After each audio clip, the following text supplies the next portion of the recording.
Nous sommes tellement reconnaissants à Dieu de pouvoir encore nous réunir, d'avoir encore la liberté, de pouvoir encore proclamer la parole. Dieu continue à diriger les cœurs comme des torrents d'eau. Il appelle les derniers à sortir, les ajoute à son Église et nous conduit ensemble vers l'achèvement jusqu'à ce que nous passions de la foi à la vue.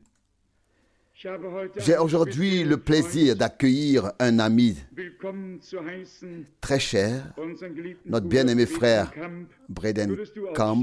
Pourrais-tu te lever un instant? Tu peux te rasseoir. Que Dieu te bénisse parmi nous. Il nous a fait la surprise de nous rendre visite. C'était hier, je crois, qu'il m'a dit, frère Franck, te souviens-tu que nous étions assis côte à côte lors des réunions à Karlsruhe quand frère Branham y a pris la parole? Tu te souviens de la conversation devant la tente et ainsi de suite? Je me suis dit, c'est merveilleux. À l'époque, il était un fier conducteur de la communauté religieuse évangélique luthérienne de notre pays et depuis, Dieu a fait de grandes choses en lui. Il n'a pas oublié, tout comme moi et beaucoup d'autres, ce que Dieu a fait à l'époque. Est-ce vrai? C'est indéniable, d'autant plus que nous avons été témoins oculaires et auriculaires de ce que Dieu a fait. Ce soir, je voudrais traduire une prédication du frère Branham qui doit nous préparer intérieurement à une expérience de la Pentecôte. Vous savez, frère Branham avait une manière particulière, avec beaucoup d'amour, de nous faire comprendre et de nous présenter des pensées très profondes à l'aide d'exemples simples. Mais il parle de manière très saisie, très émouvante et très rapide. Je vais donc devoir me dépêcher avec la traduction pour traduire. La prédication d'aujourd'hui s'intitule L'agneau et la colombe. Nous verrons que Dieu met l'accent sur le fait que notre nature doit être changée, transformée par un renouvellement, par une nouvelle naissance, afin que la colombe, l'esprit, puisse s'unir à nous et venir sur nous. Que cela touche le cœur de chacun d'entre nous. Je vous demande, plus que jamais, de suivre intérieurement et de dire oui, de dire Seigneur, accorde-moi cela. Seigneur, agis en moi, produis cela en moi. Si une pensée est exprimée, suivez-la, faites-la vôtre. Acceptez qu'une conversation entre nous et Dieu puisse avoir lieu pendant la prédication, que nous ne soyons pas seulement prêchés, mais qu'un dialogue puisse s'instaurer et que nous puissions simplement être complètement emportés, suivre intérieurement, afin que l'Esprit puisse agir de manière puissante. Chantons ensemble, crois seulement, crois seulement. Crois seulement. Crois seulement. Tout est possible. Oh, crois seulement. Crois seulement. Crois seulement. Tout est possible. Oh, crois seulement. Jésus est ici. Jésus est ici. Tout est possible parce que Jésus est ici. Jésus est ici. Jésus est ici. Tout est possible parce que Jésus est ici.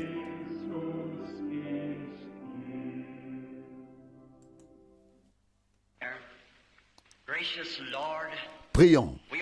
Seigneur miséricordieux, nous sommes si reconnaissants de pouvoir venir devant toi ce soir avec des remerciements dans nos cœurs pour ce que tu as fait. Notre foi est convaincue que tu continueras à agir au-delà de ce que nous pouvons demander. La foi est ancrée dans mon cœur, même pour les urgences pour lesquelles nous avons déjà prié. Il y a quelques minutes, tu as arrêté la mort. J'en suis si heureux, Seigneur. Oh Dieu, je prie pour que tu arrêtes la mort, le péché et la maladie ce soir, afin qu'il ne reste aucune personne faible parmi nous. Donne-nous la victoire, Père. Bénis ton peuple partout.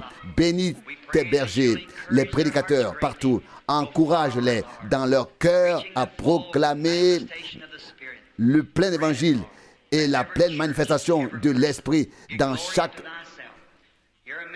assemblée en tout lieu. Glorifie ton nom. Voici des linges de prière, des mouchoirs et d'autres choses et d'autres objets. Tu veux bénir les gens. La Bible nous enchaîne qu'à l'époque, on prenait des mouchoirs ou des tabliers du corps de Paul et on les posait sur les malades qui guérissaient. Nous ne sommes pas un Saint Paul, mais tu es nous ne sommes pas un Paul sanctifié, mais tu es le même Seigneur Jésus. Je te prie, Père, que les gens aient la foi pour l'accepter et l'attendre de toi. Que toute maladie soit guérie et que tous ceux sur qui ils sont posés soient guéris. Sauve les perdus et guéris les malades. Glorifie-toi. Nous te le demandons au nom de Jésus. Amen. Vous pouvez vous asseoir.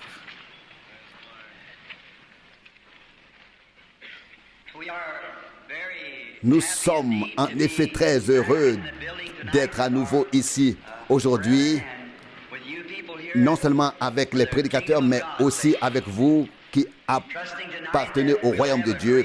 Et je suis convaincu que nous remporterons une grande victoire ce soir. J'ai le sentiment que ce sera le cas. Nous avons déjà eu de merveilleuses réunions. La puissance du Saint-Esprit est descendue avec puissance. La présence du Seigneur était tout simplement là et d'autres se sont joints à nous. Beaucoup ont cherché le baptême dans le Saint-Esprit. De grandes choses se sont produites. La gloire de Dieu était parmi nous. C'était très encourageant. À l'époque, je servais comme prédicateur dans la première assemblée religieuse baptiste et je connaissais très bien la région car j'y avais été garde-chasse pendant des années et je suis allé chez une famille qui s'appelait Wright. Je ne sais pas s'ils sont ici ce soir ou non, mais les Nightingale et d'autres les connaissaient à l'époque. J'ai ensuite entendu parler de la façon dont ces gens avaient progressé et de ce qu'ils avaient vécu, mais ensuite j'ai vu un de leurs garçons jeter des pierres sur des oiseaux et cela m'a fait de la peine. Je lui ai dit, écoute, s'il te plaît, si tu veux lancer quelque chose, ne le lance pas sur un rouge-gorge, car sais-tu d'où vient la couleur rouge du rouge-gorge? Et je lui ai simplement raconté l'histoire. À l'époque, quelqu'un est mort sur la croix. Il était cloué aux mains et aux pieds et les larmes coulaient, etc. Son corps était suspendu là et ses clous étaient là. Et cet oiseau est venu là, selon l'histoire, et il a essayé d'arracher un clou. Et il s'est blessé. Mais ce n'est qu'une histoire.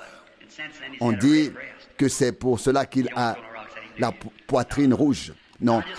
Eh bien, nous espérons, et je le dis maintenant pour notre bien, que nous sommes sous le sang, que le sang est sur notre poitrine et que nous sommes ainsi protégés. Mes péchés l'ont crucifié. Il les a ôtés. Il a dû mourir pour cela. Et j'ai alors entendu un rossignol chanter encore et encore. Et j'aime explorer la nature et j'ai alors remarqué quand il chante, quand il y a de l'orage, il ne chante pas. Et quand des nuages sombres passent, il ne se passe rien. Mais lorsque la première étoile apparaît, ils se mettent à chanter et ce de manière magnifique. Et les rossignols, c'est exactement, et le rossignol, c'est exactement que le soleil brille quelque part, car l'étoile ne fait que le refléter. Et je me suis dit, moi aussi je vais chanter, car j'ai vu l'étoile de Bethléem et j'attends que le soleil se lève, apportant le salut sous ses ailes. Vous avez votre Bible avec vous, voulez-vous bien l'ouvrir avec moi? Jean chapitre 1. Et demain soir, j'espère que tous les chrétiens amèneront un pécheur avec eux. Demain soir, si Dieu le veut, je suis convaincu que demain soir, nous vivrons une soirée où le Saint-Esprit agira d'une manière particulière. Et dimanche après-midi, nous aurons la réunion de clôture. Ce fut un moment merveilleux pour moi, un moment merveilleux. J'ai été très heureux d'être ici. Et s'il y a ici des personnes qui n'ont pas d'assemblée chez elles, assurez-vous d'en trouver une. Vous pouvez aussi venir chez nous. Priez pour nous, tenez fermement à la parole et demandez et demeurez dans la grâce. Chaque soir, nous essayons de prier pour les malades, pas pour trop de personnes, car je m'affaiblis lorsque je vois des visions. Les croyants comprennent cela. C'est peut-être la dernière fois que je prie ainsi pour les malades, car je sens qu'un tout autre ministère va arriver. J'ai fait plusieurs fois le tour du monde. Ce sera un nouveau ministère, bien plus grand que celui-ci. Il y a de nombreuses années, je vous ai dit que ce ministère allait venir. Combien s'en souviennent? Je vous l'ai dit il y a de nombreuses années. Comme je vous l'ai dit, cela s'est produit. Et j'annonce maintenant, avant que cela n'arrive, qu'un ministère plus grand va venir. J'aimerais savoir ce que c'est, mais je ne le sais pas. Mais je sais cependant qu'il viendra. Évangile selon Jean, chapitre 1, verset 29, pour avoir le texte. Le lendemain, il vit Jésus venir vers lui et dit, voici l'agneau de Dieu qui enlève le péché du monde. Verset 30, c'est lui dont j'ai dit, après moi vient un homme qui m'a précédé, car il était avant moi. Verset 31, mais je ne le connaissais pas, mais c'est afin qu'il soit manifesté à Israël que je suis venu, moi, avec mon baptême d'eau. Verset 32, Jean rendit encore témoignage en disant, j'ai vu l'Esprit descendre du ciel comme une colombe et s'arrêter sur lui. Sur la base de ces symboles, j'aimerais aborder ce soir le thème « l'agneau et la colombe ». Vous savez, un mouton est un animal très particulier, très étrange. Et on ne demande pas à un mouton de produire de la laine, mais simplement de la porter parce que c'est un mouton. Et s'il est un mouton, il aura de la laine. C'est sa nature. Il en va de même pour l'assemblée chrétienne. On ne nous a pas demandé de produire le fruit, on nous a demandé de porter le fruit. Galates 5 vous le dit, et il est écrit, le fruit de l'esprit est l'amour, la joie, la paix, la patience, la bonté, la douceur, la bienveillance, etc. Ces fruits ne doivent pas être fabriqués, ils doivent être là, portés. Ils doivent être portés, ils doivent être présents. Voyez-vous, ce qui est à l'intérieur se manifeste à l'extérieur. Eh bien, nous avons essayé de le faire, à savoir le fruit de l'esprit. Et qu'est-ce que cela a donné? Cela s'est terminé par de l'hypocrisie. Vous ne pouvez pas produire vous-même ce que le christianisme implique, mais c'est par l'esprit qui habite en vous, c'est lui qui porte ses propres fruits. Vous ne pouvez pas le faire vous-même, ni par la formation, ni par la dénomination, ni par quoi que ce soit d'autre. Cela aboutit toujours à l'hypocrisie. Cela ne peut se faire que comme Dieu l'a prévu, c'est-à-dire par l'Esprit en nous, qui porte son propre fruit, sa présence en nous. Et il ne change pas. Et c'est d'ailleurs un texte inhabituel, mais Dieu est inhabituel. Et il fait des choses d'une manière inhabituelle, à des moments inhabituels, avec des personnes inhabituelles. Il est inhabituel dans son ensemble. Et je pense que c'est pour cela que ce que nous lisons dans les Écritures est si bouleversant. Nous voulons plaire à Dieu. Et lorsqu'il a présenté son Fils sur terre, il a été nommé agneau, l'agneau de Dieu qui enlève les péchés du monde. Et lorsque Dieu s'est présenté dans un symbole, il a fait sous la forme d'une colombe. Eh bien, vous savez, parmi tous les animaux ou créatures qui vivent ou rampent sur terre, aucun n'est aussi doux, aussi innocent qu'un agneau. Doux, humble. Et quant à la colombe, il n'y a pas d'oiseau sous le ciel qui soit aussi doux et humble qu'une colombe. Et parmi tous les oiseaux, c'est le plus sensible.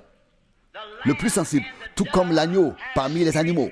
Voyez-vous, l'agneau et la colombe ont le même esprit et la même nature. La même nature. Si ce n'était pas le cas, si un corbeau s'était posé sur l'agneau, l'agneau n'aurait pas pu le supporter. Et si la colombe s'était posée sur un loup, elle n'aurait pas pu le supporter, car la nature n'aurait pas été la même. Il doit s'agir d'un agneau et d'une colombe, comme le montre le symbole. C'est la seule façon dont cela peut se produire. Ils ont quelque chose en commun. Eh bien, je me suis souvent demandé pourquoi Dieu nous appelle aussi des agneaux ou des brebis. Nous sommes les brebis de son pâturage. L'avez-vous observé? Un agneau est l'un des animaux les plus extraordinaires. Un agneau ne peut pas retrouver son chemin tout seul s'il s'égare. Je m'y connais en élevage de moutons. J'ai grandi à la campagne. Quand un mouton est perdu, il bêle jusqu'à en mourir et ne retrouve pas son chemin. Il a besoin du berger. Un mouton a besoin d'un berger. Et nous ne retrouverons pas notre chemin à moins que le grand berger ne prenne soin de nous. Voyez-vous, c'est le berger qui doit nous ramener. Nous ne pouvons pas retrouver notre chemin par nous-mêmes, ni par la formation, ni par l'éducation, ni par la science, ni par la religion. Il n'y a qu'un seul moyen de retrouver notre chemin, c'est le berger, c'est que le berger prenne soin de nous. La colombe est un oiseau extraordinaire. La colombe est le seul oiseau dont on sait qu'il n'a pas de vésicule biliaire, Tous les autres ont une vésicule biliaire. Mais la colombe n'en a pas. C'est pourquoi il n'y a pas d'amertume dans le pigeon, dans la colombe, d'animosité. Voyez-vous, il n'y a pas d'amertume, d'animosité en Dieu. Dieu est amour. Et un enfant d'homme qui porte Dieu en lui n'a pas d'amertume, d'animosité. Pourquoi est-il ainsi fait? C'est à cause de la nourriture. Car une colombe ne peut pas manger ce qu'un boussard pourrait manger. Et je voudrais mentionner encore une autre chose en comparaison avec la colombe. La colombe est l'oiseau le plus propre qui soit. Rien n'est aussi propre que la colombe. Et elle n'a pas besoin de se soucier de sa propreté, car une sorte d'huile s'écoule d'elle-même. Celle-ci s'étale vers l'extérieur et maintient la colombe propre. Oh, quel symbole! Il en va de même pour un croyant qui a absorbé l'huile de l'esprit. Elle s'écoule vers l'extérieur et le maintient pur. Il reste propre jusqu'au bout de ses plumes. Il en va de même pour la colombe. Son petit corps est huilé de l'intérieur. La poussière, rien ne peut rester. Car cette huile très particulière s'écoule de l'intérieur et remonte le long des plumes jusqu'à leur extrémité. Oh, quel symbole! Oh Dieu, remplis ma lampe d'huile ce soir, afin que le monde et tous reconnaissent que tu as établi ta demeure en moi. Tu as pris domicile en moi. Ce n'est pas une chose du monde qui pourrait encore nous impressionner, mais l'huile de l'esprit qui est à l'intérieur et s'écoule vers l'extérieur. Comme le dit le vieux chant, donne-moi de l'huile dans ma lampe, laisse-moi briller. Ô Dieu, donne-nous de l'huile sainte, de l'huile d'onction, afin que l'Église reste propre, pure. La colombe est mentionnée dans la Bible depuis le début du livre de la Genèse jusqu'à l'Apocalypse. J'ai beaucoup lu à son sujet. Et c'est un oiseau mystérieux. Dans certaines villes ou certains États, on peut les abattre. Dans d'autres, non. Et parfois, il faut payer $100 si on les tue. Mais il peut arriver que le corbeau et la colombe mangent la même chose. L'un peut voler, l'autre aussi. L'un peut faire ce que l'autre fait.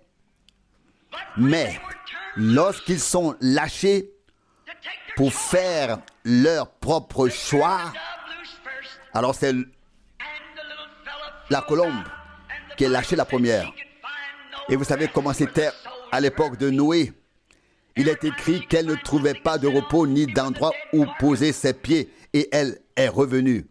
Genèse 8, verset 9. Partout où elle voulait se poser, il y avait un cadavre, quelque chose, et elle ne trouvait pas de repos. Elle est revenue. Tout était contraire à sa nature. Et lorsqu'un homme naît de nouveau et porte en lui l'Esprit de Dieu, quelque chose lui est arrivé. Il ne peut plus aller n'importe où. Il ne trouve le repos que là où il peut se reposer en Dieu. J'espère que vous avez compris. Vous ne pouvez pas trouver de plaisir dans le monde. Vous serez tout à fait misérable si vous essayez. Où devons-nous aller? Disons-nous aujourd'hui comme autrefois. Toi seul as les paroles de la vie éternelle. Et si vous êtes nés de nouveau, des chrétiens nés de nouveau, vous vous mettez parfois en colère lorsque quelque chose ne va pas dans l'assemblée. Mais si vous êtes une colombe, vous revenez, vous vous repentez et vous dites, Seigneur, pardonne-moi, pardonne-moi. Vous le sentez, vous le remarquez, car alors l'Esprit revient si vous vous repentez. Vous vous y accrochez, vous êtes lié à lui. Vous ne pouvez pas supporter autre chose, sauf si tout rentre dans l'ordre. En vous, oui. Mais quand le corbeau a été relâché, oh, il était très heureux d'avoir été libéré. Il sautait d'un animal mort à l'autre. C'est ce que font les corbeaux. Et un corbeau est un hypocrite. Je suis heureux qu'on puisse les abattre partout. Et c'est une chose étrange, mais le corbeau peut se poser sur quelque chose de mort, sur une charogne, et manger, puis manger du blé avec la colombe plus tard. Mais la colombe ne peut pas aller vers le corbeau pour manger avec lui. Non. Certains vont à l'assemblée, chantent et jubilent, puis continuent à vivre dans les choses de ce monde. Leur vie n'a pas changé. Ils fument, boivent et font tout ce qu'ils veulent, puis reviennent. Et puis ces gens reviennent et mangent à nouveau des aliments spirituels. Je me suis posé la question une fois, puis j'ai eu une vision dans laquelle un homme sortait pour semer du blé. Et puis l'ennemi est venu derrière lui et a semé de l'ivraie. Et quand le blé a poussé, l'ivraie a poussé aussi. Et puis, il y a eu une sécheresse. Et tout le monde a prié pour la pluie. Puis un grand nuage sombre est arrivé et la pluie s'est mise à tomber.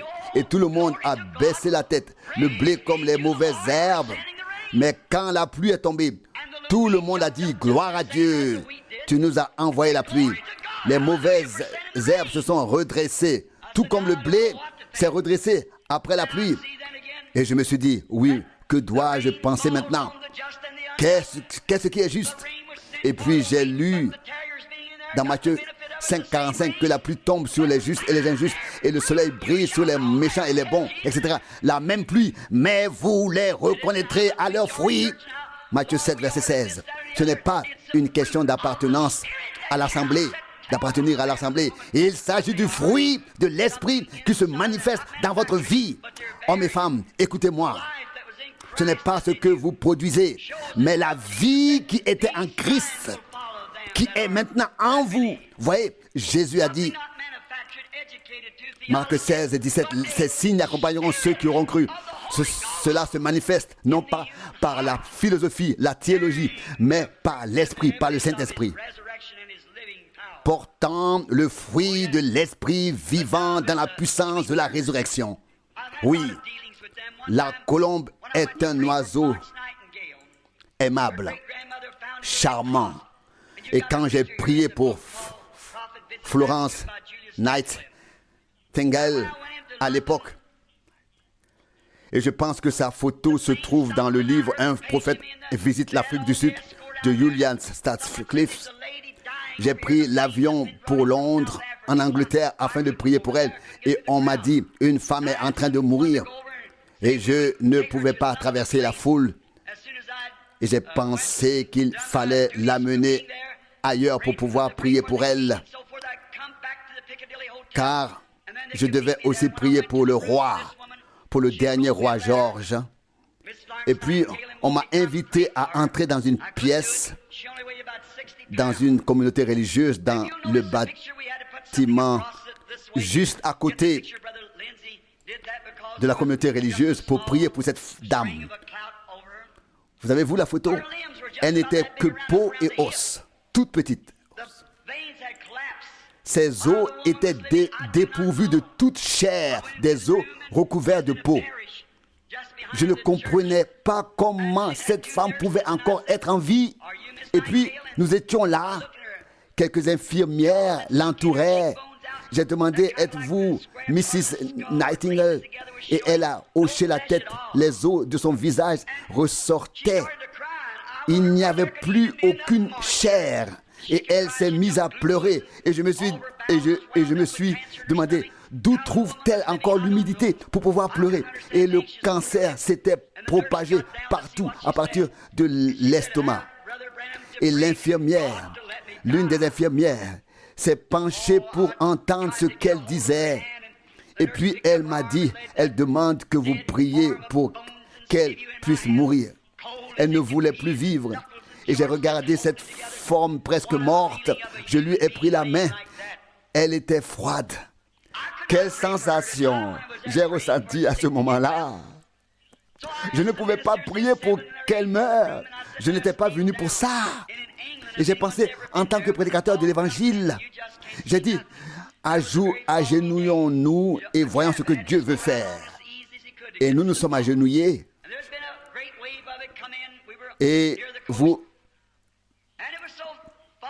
vous savez, avant d'arriver là-bas, nous avons traversé un brouillard comme je n'en avais jamais vu de ma vie. C'était déjà une difficulté en soi, depuis l'aéroport jusqu'à cet endroit. Et puis j'ai commencé à prier. Et quand j'ai commencé à prier, j'ai dit, Dieu Tout-Puissant, Créateur du ciel et de la terre, dispensateur de vie, etc. Tu vois ici une créature mourante. Et soudain, une petite colombe est venue se poser sur le rebord de la fenêtre juste à côté. Puis elle a fait des allers-retours en roucoulant. Puis elle est revenue regarder à l'intérieur pendant que je priais. Et je me suis dit, c'est peut-être une colombe domestique qui appartient à cet endroit. Et elle allait et venait comme si elle était chez elle. Et puis, la prière a continué. Et quand j'ai dit Amen, la colombe s'est envolée. Et s'est demandé, cette colombe est-elle d'ici? J'ai demandé, que faisait cette colombe ici? Est-elle à vous? Est-elle à vous? Non, nous ne l'avions jamais vue auparavant. Et je me suis tourné vers la ferme et j'ai vu devant moi une vision d'une femme forte en bonne santé. Elle était forte et en bonne santé. J'ai dit, ainsi parle le Seigneur, tu ne mourras pas, tu vivras, tu seras en bonne santé. Et vous avez vu la photo, elle est devenue une femme en bonne santé. Dieu a accompli un grand miracle. La colombe était comme une consolation pour moi. Vous savez, quand ma femme et ma fille sont mortes, combien de fois je suis allé là-bas et j'ai entendu les colombes roucouler. Ils étaient partis, seul Billy m'était resté et je me rendais à la tombe combien de fois dans l'après-midi. Et après le travail, le soir, vers 17h, les colombes revenaient et roucoulaient et je levais les yeux, levais les mains et disais, Seigneur, je te remercie, je te remercie. Derrière tout ce que nous pouvons voir, il y a un pays et bientôt nous atteindrons cette rive.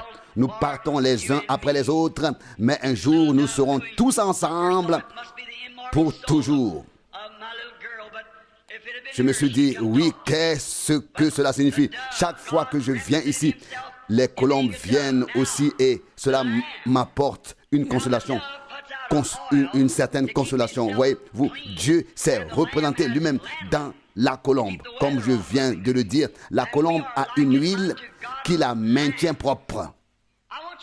Et l'agneau a aussi une fourrure, il a de la laine pour pouvoir résister à tous les temps. Mais vous voyez, un agneau doit être conduit, guidé. Et cet agneau précieux, l'agneau de Dieu, l'agneau précieux, il a dit que ta volonté soit faite et non la mienne, conduit à l'abattoir. Quelqu'un m'a demandé pourquoi Jésus a-t-il dû être conduit à Golgotha? Pourquoi a-t-il dû y être conduit? Il était l'agneau de Dieu. Pourquoi est-il né dans une étable? Parce qu'il était l'agneau de Dieu. Vous voyez, il devait naître dans une étable en tant qu'agneau. Né en tant qu'agneau, puis conduit à l'abattoir. Et je ne sais pas si vous connaissez cet ancien dispositif d'abattage. À l'époque, ils avaient toujours un bouc qui passait en premier, puis il sautait sur le côté et les moutons continuaient tous tout droit. C'est toujours comme ça. Ceux-là aussi l'ont conduit à l'abattoir. Ils ont sauté sur le côté, ils l'ont livré. Et quelqu'un qui s'y connaissait bien m'a dit, si jamais on voulait abattre un bouc, il se débattrait de toutes ses forces. Vous voyez? Mais les mener à l'abattoir, ça, ils savent bien le faire. Mais ils ne veulent pas être abattus eux-mêmes. Eh bien, non seulement cela, mais c'était un agneau docile. Il s'est soumis et qu'a l'agneau une seule chose, de la laine. Et il la donne volontiers, tout. Et il se tait devant le tondeur. Il donne tout ce qu'il a. Il n'a rien d'autre. Et pourtant, pour nous, à cause de nous, à cause de toi, à cause de moi. Il a donné tout ce qu'il avait et tout ce qu'il était. Si nous appelons brebis de Dieu et que nous le sommes, alors nous devons donner tout ce que nous sommes et tout ce que nous avons et le mettre à sa disposition. Êtes-vous prêts à le faire? Mais alors on dit, nous les Américains, nous n'avons pas besoin de quelqu'un pour nous guider. Nous avons appris à vivre et tout le reste. Nous savons ce que nous faisons. Nous avons nos distinctions, nos diplômes universitaires, etc. Nous savons tout. La colombe? Non. C'est pas nous. Il y en a tellement qui ne veulent pas être conduits. Mais Dieu a préparé une conduite, à savoir par le Saint-Esprit qui était représenté ici par une colombe. Il est le conducteur. Mais si nous pensons tout savoir, maîtriser la théologie, alors nous sommes conduits par les hommes et leurs idées et non par Dieu. Vous devez abandonner vos idées. Si vous dites le temps des miracles est révolu, vous voyez, la colombe ne peut pas descendre. Et si vous dites la guérison divine n'existe plus, ou le Saint-Esprit n'existe plus, comme à la Pentecôte, ces jours sont révolus. C'est ce qu'on nous a dit au séminaire. Comment Dieu peut-il vous conduire si vous êtes contre ce qu'il a dit dans sa parole? Comment peut-il vous guérir si vous dites le temps des miracles est révolu? Il ne peut pas le faire. Nous avons des assemblées, de grandes organisations, des dénominations, toutes ont une forme de piété, mais ni la puissance. La colombe ne peut pas descendre pour les conduire.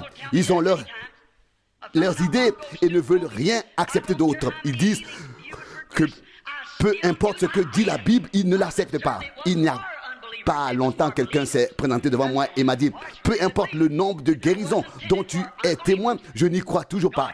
Et j'ai répondu, bien sûr, cela n'est pas destiné aux incroyants, mais seulement aux croyants. Dieu ne peut nous conduire que si nous nous laissons conduire. Dieu ne peut agir à travers nous que si nous ne laissons d'abord agir en nous. Vous voyez, j'ai parfois voulu plaindre Dieu et j'ai pensé, quand trouvera-t-il quelqu'un à travers qui il pourra agir? Comme il est difficile de trouver quelqu'un pour lui.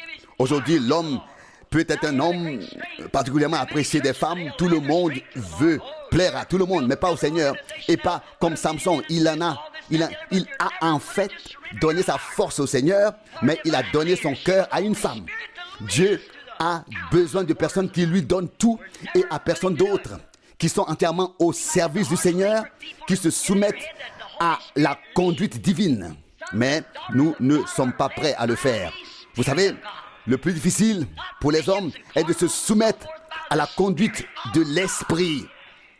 Et il est écrit dans Romains 8, verset 14, « Tous ceux qui sont conduits par l'Esprit de Dieu sont fils de Dieu. » L'Esprit de Dieu doit nous conduire. C'est lui qui doit nous conduire. Si vous êtes un agneau, vous vous laisserez conduire par l'Esprit de Dieu. Mais je me demande pourquoi Dieu ne peut-il pas encore nous conduire ainsi? Sommes-nous des moutons? Une colombe n'aurait pas pu guider un bouc, c'est impossible. Elle pourrait essayer, mais cela ne marcherait pas. Écoute, mon frère, j'aimerais dire quelque chose. Tu dois être un berger très intelligent.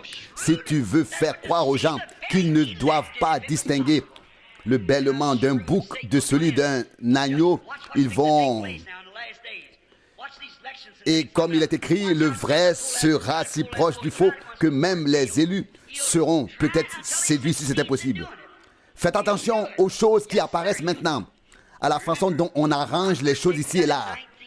L'ennemi va essayer et il va réussir. Souvenez-vous, j'ai prédit en 1933 que cela se passerait ainsi.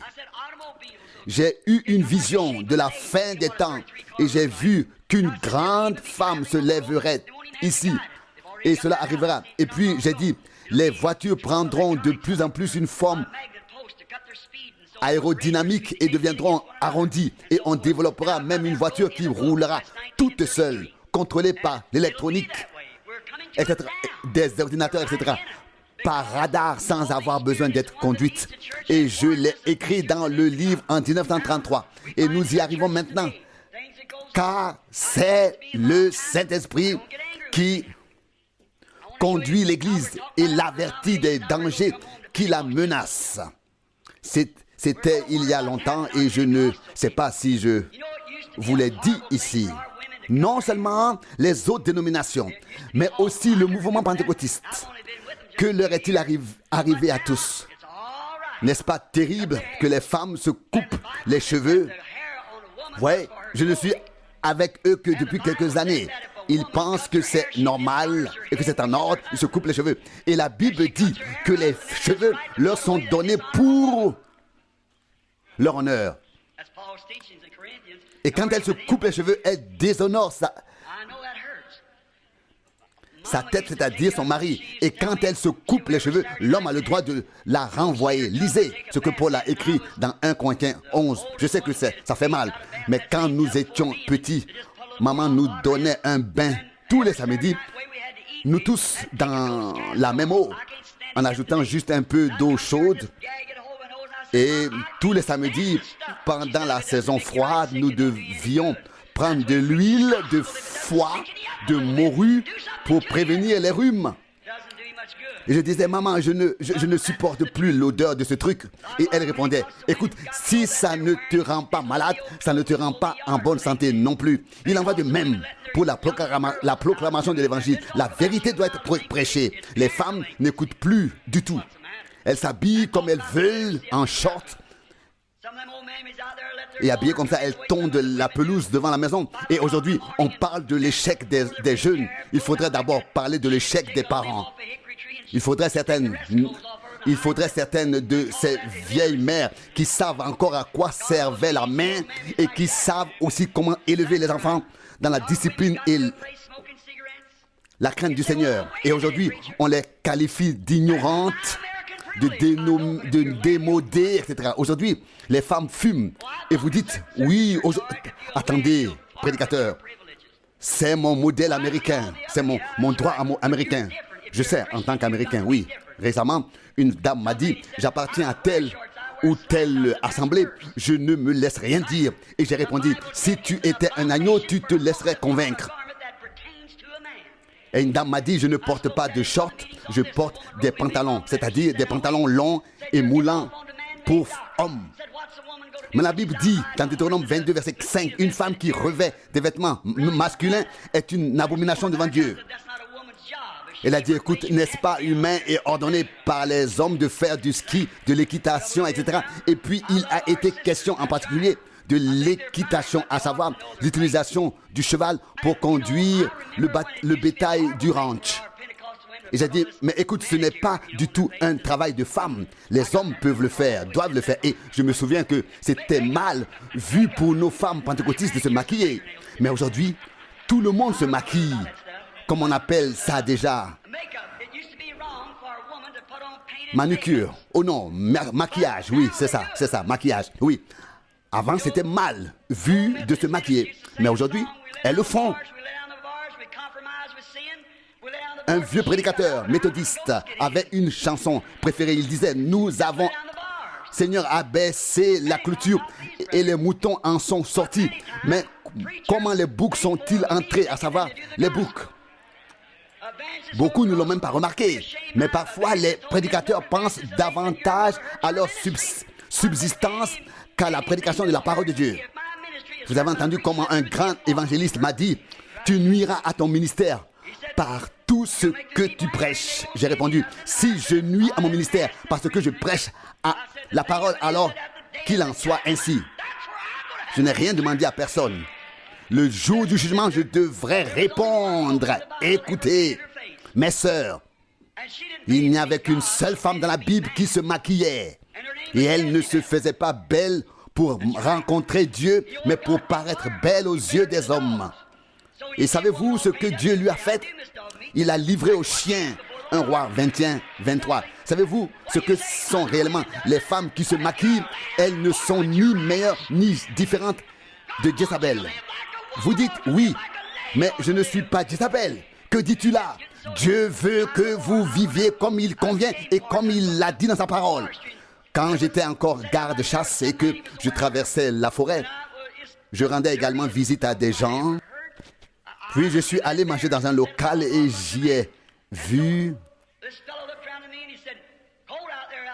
des hommes assis qui m'ont paru étranges et puis j'ai même vu qu'il y avait aussi des femmes. Et l'une d'elles a dit, oui, je suis soudeuse. Et ainsi de suite. Elle portait des pantalons. Elle parlait comme des hommes, jurait comme des hommes, insultait et buvait comme des hommes, travaillait comme des hommes. Et écoutez, quand Dieu a créé Adam, il était d'abord les deux dans l'esprit, même femme et homme, les deux. Mais quand il l'a séparé, il a mis l'esprit féminin dans la femme et l'esprit masculin dans l'homme. Et depuis lors, ils sont l'un et l'autre, mais pas les deux ensemble. Si une femme se comporte comme un homme, ce n'est pas normal. Et inversement, si vous voyez un homme si lâche, qui ne prêche même pas contre le péché, et ne... Oh, ce n'est même pas un homme. Non. Je doute même de sa naissance naturelle, sans parler de ça, encore moins de sa naissance spirituelle. Si vous êtes des femmes, alors soyez des dames. Oh, dites-vous, maintenant, tu t'en prends encore aux femmes. Tout homme qui permet à sa femme de fumer et de porter des shorts, je n'ai aucun respect pour toi. Je ne crois pas que tu sois un homme. J'ai mon opinion à ce sujet. Si vous permettez à vos femmes d'agir et de se comporter ainsi. Qu'est-ce que c'est? Demandez-vous. C'est ça. Vous voyez, l'homme ne se mesure pas à sa stature. Il peut avoir des muscles, qui sait combien. Il peut être très grand. Cela ne veut rien dire. Combien de grands soldats ont arraché des enfants des bras de leur mère et les ont écrasés contre le mur. Vous savez bien ce qui s'est passé pendant les guerres. Ce n'est pas un homme, non, non. Et qu'en est-il de notre Seigneur? Il est écrit à son sujet. Il n'avait point de beauté ni splendeur pour attirer les regards. Vous voyez, il n'y a jamais eu d'homme comme lui. Un homme se mesure à son caractère, pas à sa force physique. Peu importe ce que font les autres. Si tu as encore de la bile, de l'amertume, de l'animosité, de l'animosité en toi, alors quelque chose ne va pas chez toi. Si tu portes le monde en toi, quelque chose ne va pas en toi. Laisse-toi vider, libère-toi. Et puis je pense maintenant aux deux prédicateurs qui étaient assis là avec leur col retourné. Et c'était là un autre événement. Ma femme et moi sommes entrés et ils mangeaient et buvaient et puis sont arrivés les gros cigares que l'on aurait pu prendre pour des cornes provenant de la pointe des bois d'un petit élan. Et pourtant, ils portaient toujours leur col retourné. Qu'est-ce que c'est? Dieu veut que nous soyons saints. Alléluia. Que sont-ils? Sont-ils des agneaux? Sont-ils des agneaux? Dieu veut voir les fruits de l'esprit en nous. Les gens vont au rock'n'roll, vont ici et là, et même dans les communautés religieuses, on dit, mais ce n'est pas grave. Et ils ont même des salles spéciales pour cela. On appelle cela des salles avec plusieurs pièces. Voyez-vous, tout cela est païen. Je suis missionnaire. Combien de personnes ne savent pas distinguer leur droite de leur gauche? Elles dansent et ainsi de suite. D'où viennent toutes ces choses? Mais Jésus, quand il entre dans votre vie, tout change. Voyez-vous? Alors nous sommes les agneaux de Dieu. Ça, je vous le dis. Nous devons retrouver la colombe. Eh bien, vous dites, qu'est-ce qui ne va pas? Vous dites, je ne reviendrai plus si c'est ainsi que l'on prêche ici. Voyez-vous? Êtes-vous un loup ou un agneau? Que êtes-vous? Oh, je n'écoute plus cela, mon pasteur ne prêche pas ainsi. Qu'est-ce que tu es? Un loup ou un agneau? Si tu as une nature de loup, l'esprit ne viendra pas sur toi. Il ne peut pas le tolérer. Et si tu te mêles au monde, l'esprit ne peut pas rester. Quand l'Assemblée dit le temps des miracles est révolu, la guérison divine n'existe pas, etc. C'est de la télépathie, ceci et cela. Et cela vient du diable. Pensez-y maintenant. Pensez que la colombe n'ira que là où se trouve la même nature, à savoir la nature d'agneau. C'est seulement là que la colombe ira. Vous dites, c'est notre privilège américain. Et vous dites, je veux faire ceci et cela. C'est mon privilège. Mais si vous êtes seulement né naturellement, oui. Si vous êtes né de l'esprit, non. Si l'assemblée n'est pour vous qu'une dénomination, alors vous n'accepterez aucun conseil. Mais si vous avez la nature d'un agneau, vous ne pourrez pas supporter les autres choses. Vous ne pouvez pas simplement. Il fait la comparaison entre la porcherie et la bergerie. Vous savez où est votre place. Un agneau ne pourrait pas manger ce que mange un cochon. Un cochon est un cochon. Il mange tout simplement tout. Mais un agneau est un agneau. Voyez-vous, les incroyants racontent toutes sortes de blagues, etc. Mais vous ne pouvez pas faire cela. Vous êtes différent. Vous n'êtes pas un busard, un oiseau rapace. Quand je vois un homme qui dit « J'aime le Seigneur Jésus, mais que tout va de travers, qu'il n'a pas de courage. » Et je vous dis qu'avant que la colombe puisse venir sur l'agneau, il faut qu'il y ait une nature d'agneau. Il faut que ce soit un vrai chrétien. Et s'il est un vrai chrétien, il croira chaque mot qui est écrit dans la Bible. Amen. Vous voyez, alors il ne dira plus, la guérison divine n'existe plus. Et ceci et cela, c'est du diable, de la divination, etc. Vous voyez, c'est le même vieux diable qui a appelé Jésus Belzébul. Vous voyez, pour dissuader les gens, il donne différents titres à tout. Vérifiez tout à la lumière de la parole. Tout ce que Dieu fait se fait selon sa parole. Eh bien, nous nous demandons pourquoi aucun réveil ne se produit. Qu'est-ce qui en est la cause? Nous avons une fausse conduite. Nous avons des conversions fabriquées, des attractions fabriquées. Mais où est le véritable réveil? Le monde est entré dans les assemblées. Où sont les évangélistes? Vous voyez, nous ne sommes pas dans le monde est maintenant en nous. Si nous avons vécu la Pentecôte, agissons comme nos frères ont agi à la Pentecôte et vivons les promesses qui se sont réalisées depuis la Pentecôte. La Pentecôte n'est pas une dénomination. La Pentecôte est une expérience, un événement. C'est le Saint-Esprit qui vient sur vous, qui vous saisit et qui prend possession de vous. C'est ce qui s'est passé à la Pentecôte. Vous voyez, lorsque l'agneau est mort pour nos péchés et que l'Esprit est descendu sur cette foule rachetée par le sang, il en est de même encore aujourd'hui. Oh, que personne ne dise « je suis un tel et tel ». Nous n'avons pas besoin de cela. Nous ne croyons pas cela. Comment alors l'Esprit, d'où pourrait-il venir sur vous? Il y a alors quelque chose qui ne va pas. Voyez, la colombe ne restera pas. Non, un agneau, un enfant de Dieu a une nature d'agneau. Ce dont nous avons besoin aujourd'hui, c'est d'une autre expérience, d'une nouvelle expérience, afin que la colombe, l'Esprit, puisse descendre sur nous et nous conduire réellement, afin que nous reconnaissions la manifestation de sa présence. Oh, si nous mettions tout de côté, si nous mettions tout de côté, tout ce qui est ancien, tout ce qui est mondain, tout ce qui est propre, tout ce qui n'est pas de Dieu, et que la colombe, l'Esprit vienne en vous, vous possède, vous remplit. Voyez, n'ayez pas peur, même s'il s'est éloigné, il n'est pas loin, il attend que vous fassiez de l'ordre, puis il reviendra. Peu importe comment on vous appelle ou comment on vous désigne, et si vous portez des vêtements longs et qu'on se moque de vous, et vous avez les cheveux longs et qu'on se moque de vous, acceptez tout. Vous savez ce qui vous est arrivé. Voyez, voyez-vous, acceptez-le simplement. Voyez-vous, mais si vous êtes contre cela et prétendez avoir une nature d'agneau, ce n'est pas possible. Ce dont nous avons besoin aujourd'hui, c'est davantage d'agneaux qui se laissent conduire, qui se nourrissent de la parole de Dieu. Voyez-vous, êtes-vous les brebis de Dieu? Oh, vous dites, qui es-tu pour nous dire tout cela? Je vous le dis, arrêtez toutes ces absurdités, ne faites plus cela, revenez. Et si vous avez détruit la clôture, reconstruisez-la, sachez exactement où sont vos limites. Voyez-vous, ce n'est pas que vous disiez je fais ceci, je fais cela, je fais cela.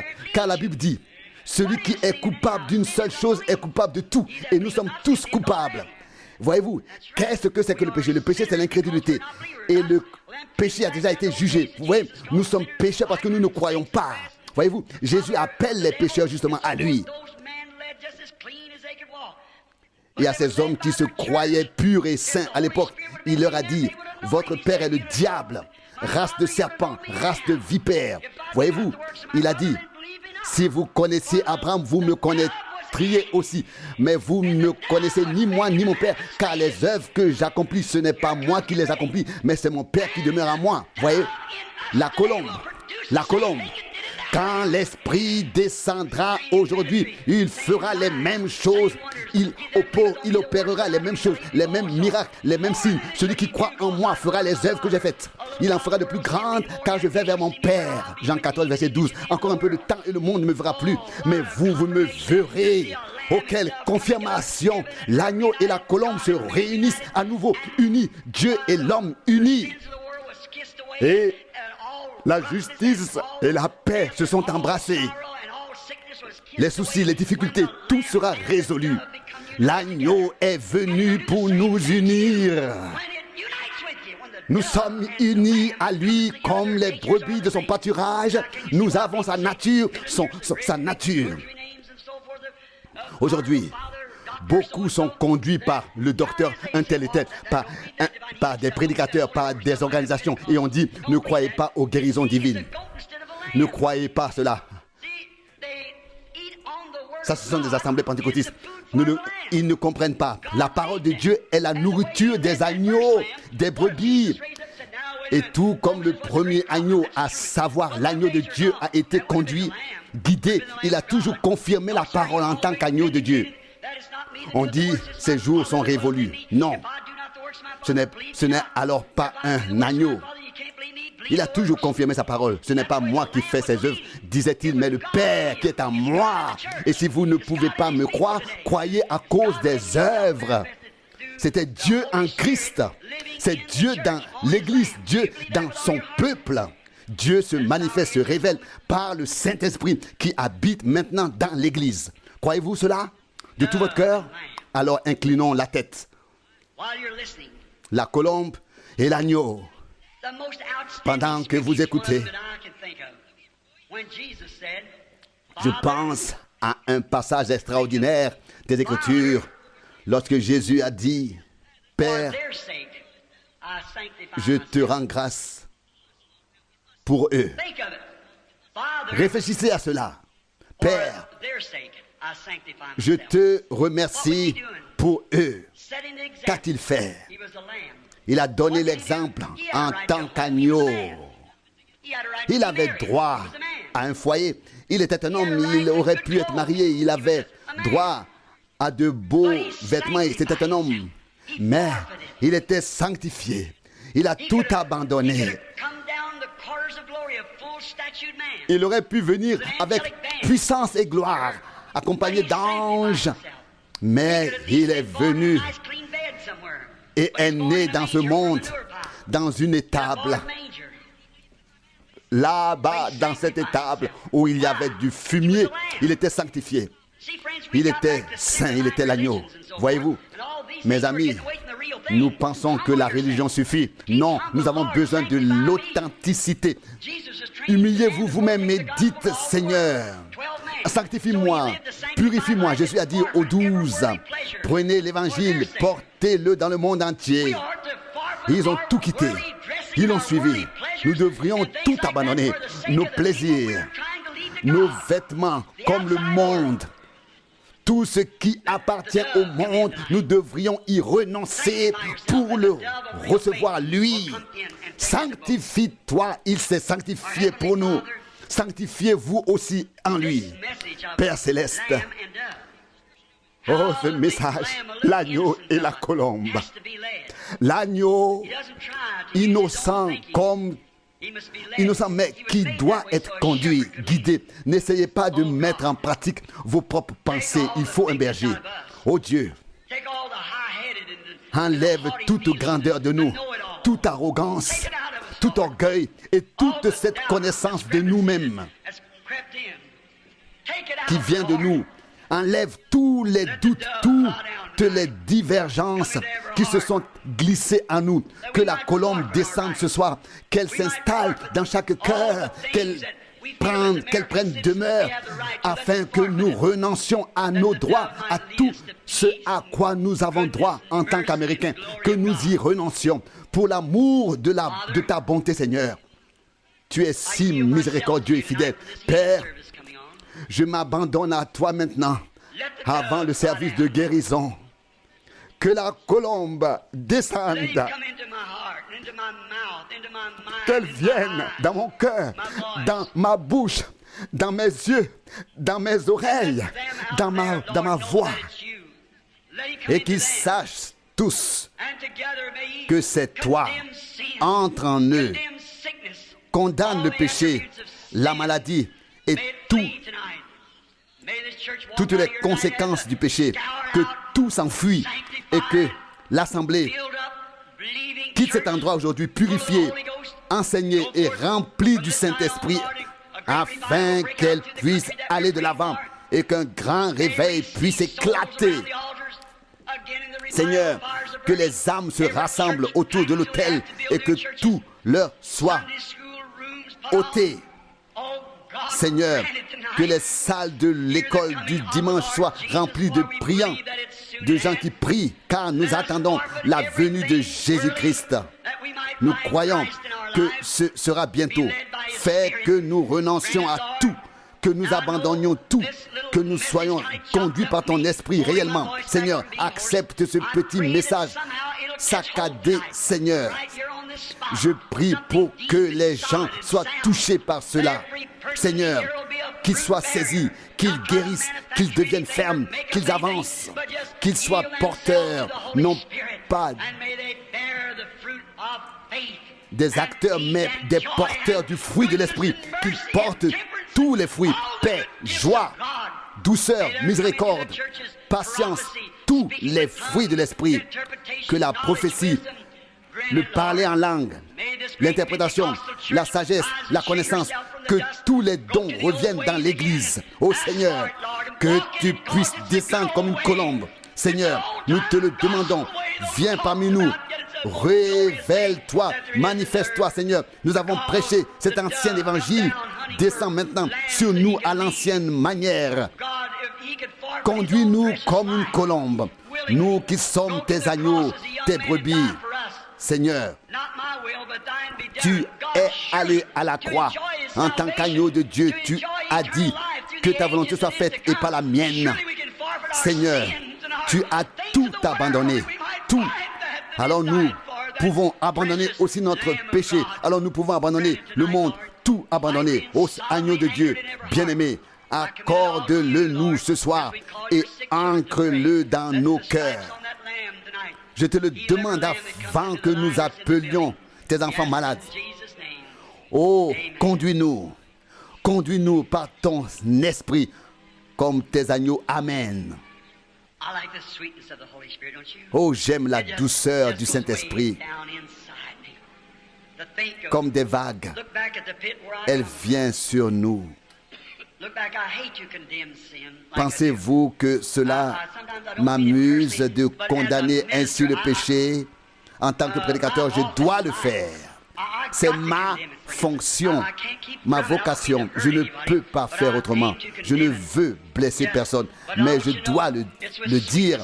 Je dois prononcer la condamnation. Et je le fais avec douceur, avec amour dans mon cœur.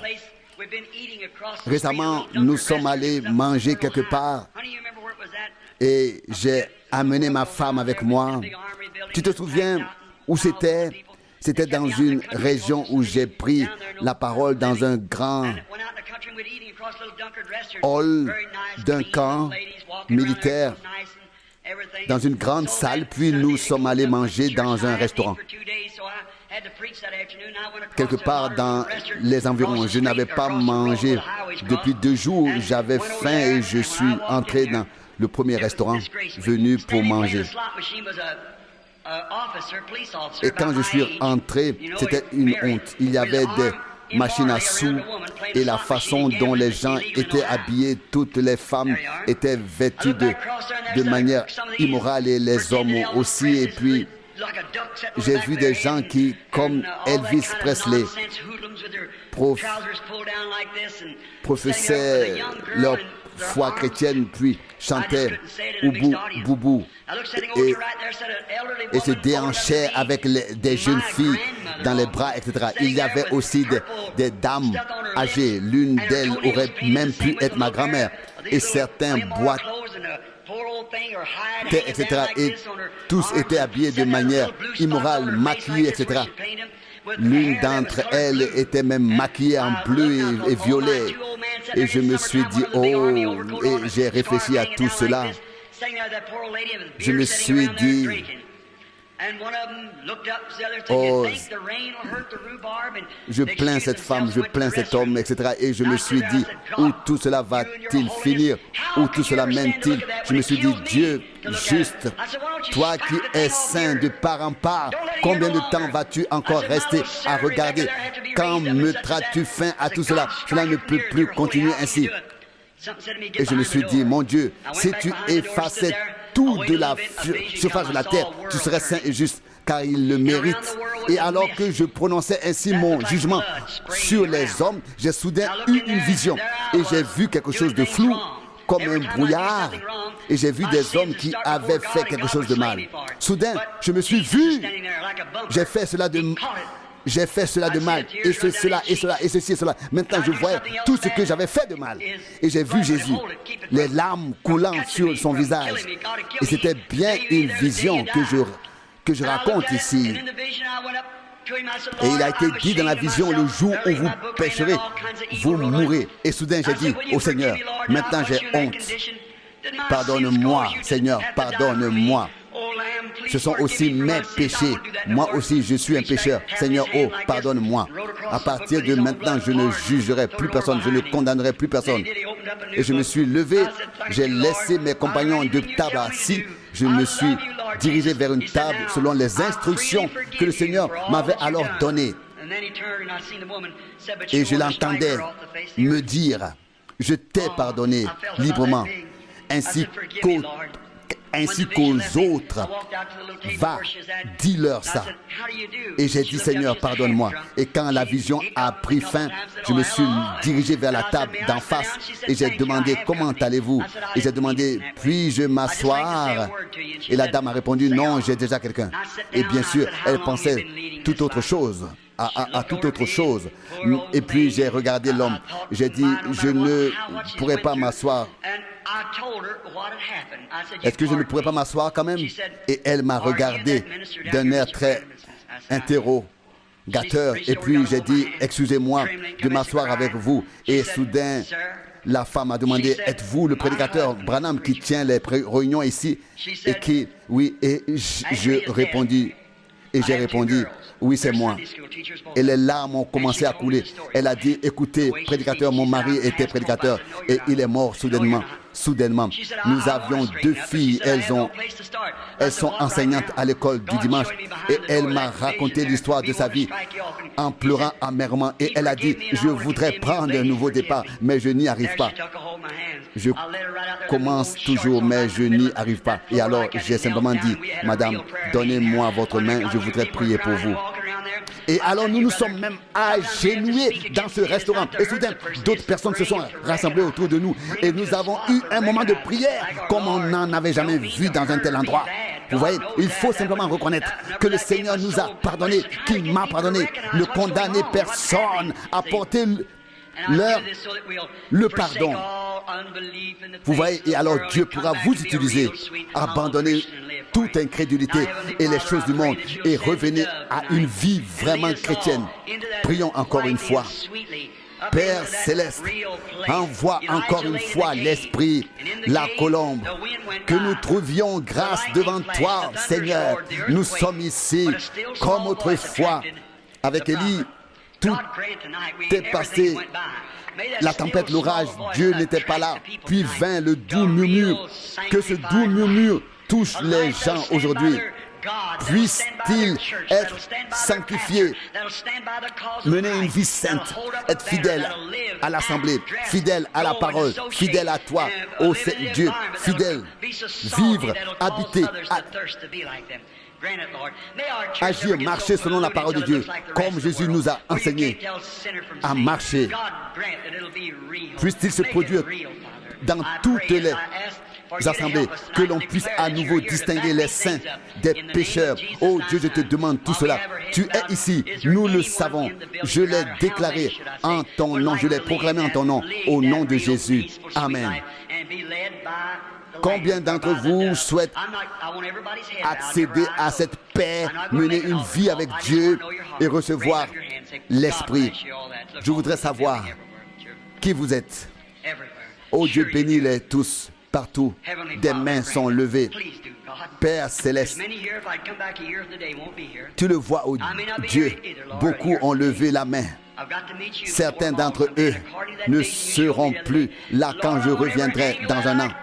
Et selon la vision que tu me montres, j'ai prêché sous tous les angles et de tous les points de vue pour aider les gens. Que les gens soient conduits vers des profondeurs plus grandes avec toi et vers des hauteurs plus élevées par ton esprit. Je t'en remercie. Amen. Nous avons distribué des cartes de prière. Nous allons tous les appeler, puis prier pour chacun d'entre eux. Je crois que c'était de 1 à 50. Peut-être pourrons-nous encore appeler les gens. Il pleut tellement dehors que vous n'avez pas à vous inquiéter si cela prend un peu plus de temps. Les cartes de prière ont été distribuées. Il y avait une mère avec un enfant qu'elle avait enveloppé dans une couverture. Elle avait l'air d'une chrétienne pieuse et elle ne pouvait même pas s'asseoir.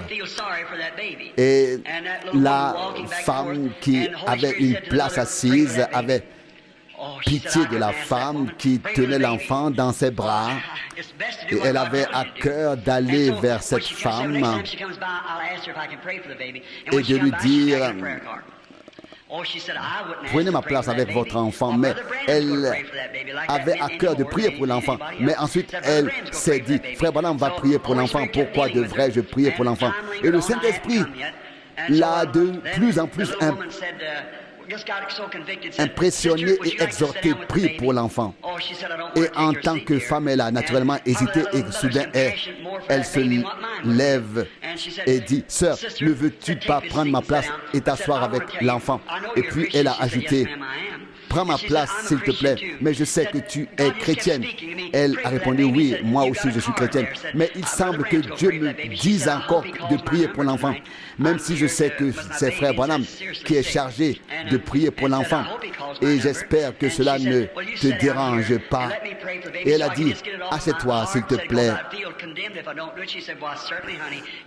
Je me sentirais comme condamné si je ne priais pas pour l'enfant.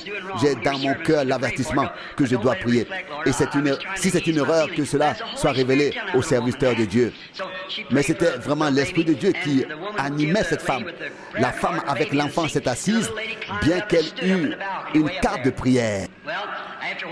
Et elle a prié pour cela. Et après avoir appelé la file de prière, la lignée de prière, cette femme est venue dans la lignée de prière. J'avais déjà appelé environ 10 personnes. Et vous savez, quand il y en a 10, quand je prie, je deviens très faible à cause des visions que je vois. Mais vous devez avoir la foi. Et parfois, j'appelle 20, 30 personnes et cette mère avec son bébé était dans la lignée de prière. L'enfant était bien enveloppé dans une couverture et tout. Et j'ai demandé: comment vas-tu? C'est enregistré, vous pouvez l'entendre. J'ai demandé: comment vas-tu?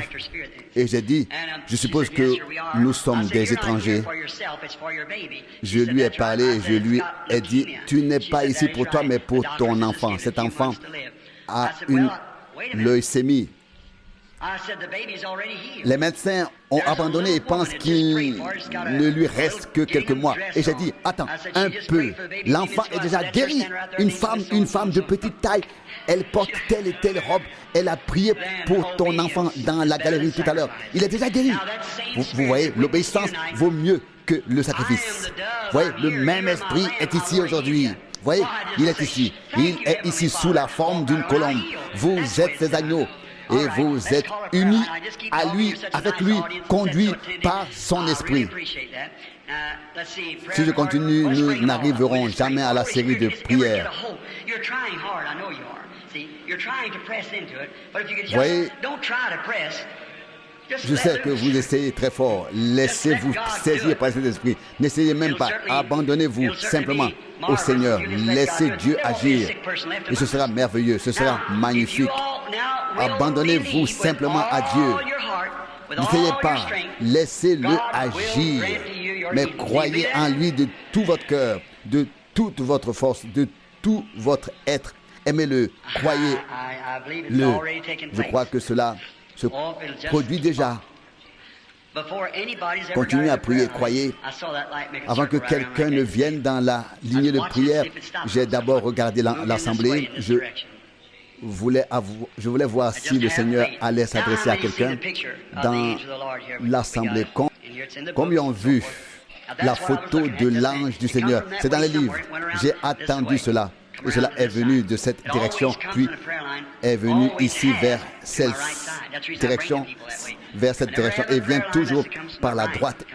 Et c'est pourquoi j'ai toujours recommandé chaque ligne de prière de venir par ma droite, jamais par ma gauche, car c'est là que se tient l'ange du Seigneur, toujours à ma droite. Avant que ce ministère ne commence, au début, lorsque je prenais la main des gens sur laquelle leur maladie était alors visible, ils venaient de la gauche. Donc je faisais venir les gens de ma gauche. Et à partir de ce moment-là, ils sont maintenant venus de la droite. Voyez-vous, Dieu est-il notre Père? Croyez-vous vraiment qu'il est votre Père? Croyez-vous que nous sommes les enfants de Dieu? Croyez-vous qu'il est descendu sous la forme d'une colombe pour s'unir à nous? Je voudrais que vous compreniez que ce ne sont pas seulement les personnes ici présentes dans la file de prière et vous pensez que des cartes de prière ont été distribuées ici, mais il y a peut-être 200 ou 300 personnes qui souhaitent qu'on prie pour eux. Et nous ne distribuons les cartes de prière que pour pouvoir appeler les gens, avant de prier pour eux, afin qu'ils puissent se mettre en rang. Au moment où quelqu'un se tiendrait devant moi et où l'incrédulité s'insignerait, ce serait fini. C'est aussi le fondement de la foi. Tout se passe sous le fondement de la foi. Que Dieu te bénisse, ma soeur bien-aimée. Si je dois parler aussi sévèrement, c'est uniquement contre ceux qui ne se soumettent pas à Dieu et non contre vous qui vivez selon sa parole. Vous voyez, je vois des jeunes venir à la foi, d'autres reviennent, ceux qui s'étaient égarés. C'est merveilleux. Quelque part, il y a quelqu'un qui essaie de croire.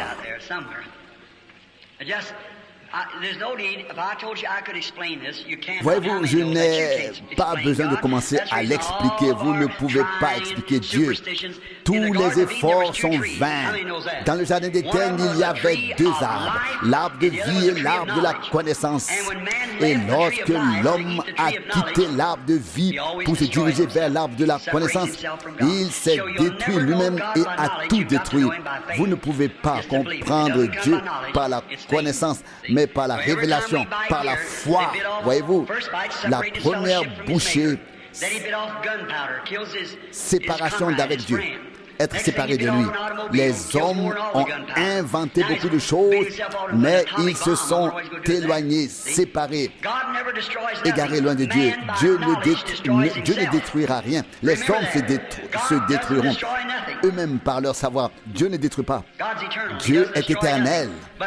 Mais les hommes se détruisent eux-mêmes par leur savoir. Certains disent la guérison divine n'existe pas. Le Saint-Esprit n'existe pas.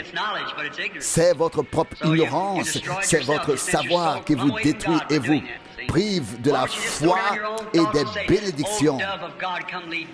Mais si vous dites, oh Dieu, viens sur moi, conduis-moi, l'homme ne vit pas seulement de pain, mais de toute parole qui sort de la bouche de Dieu.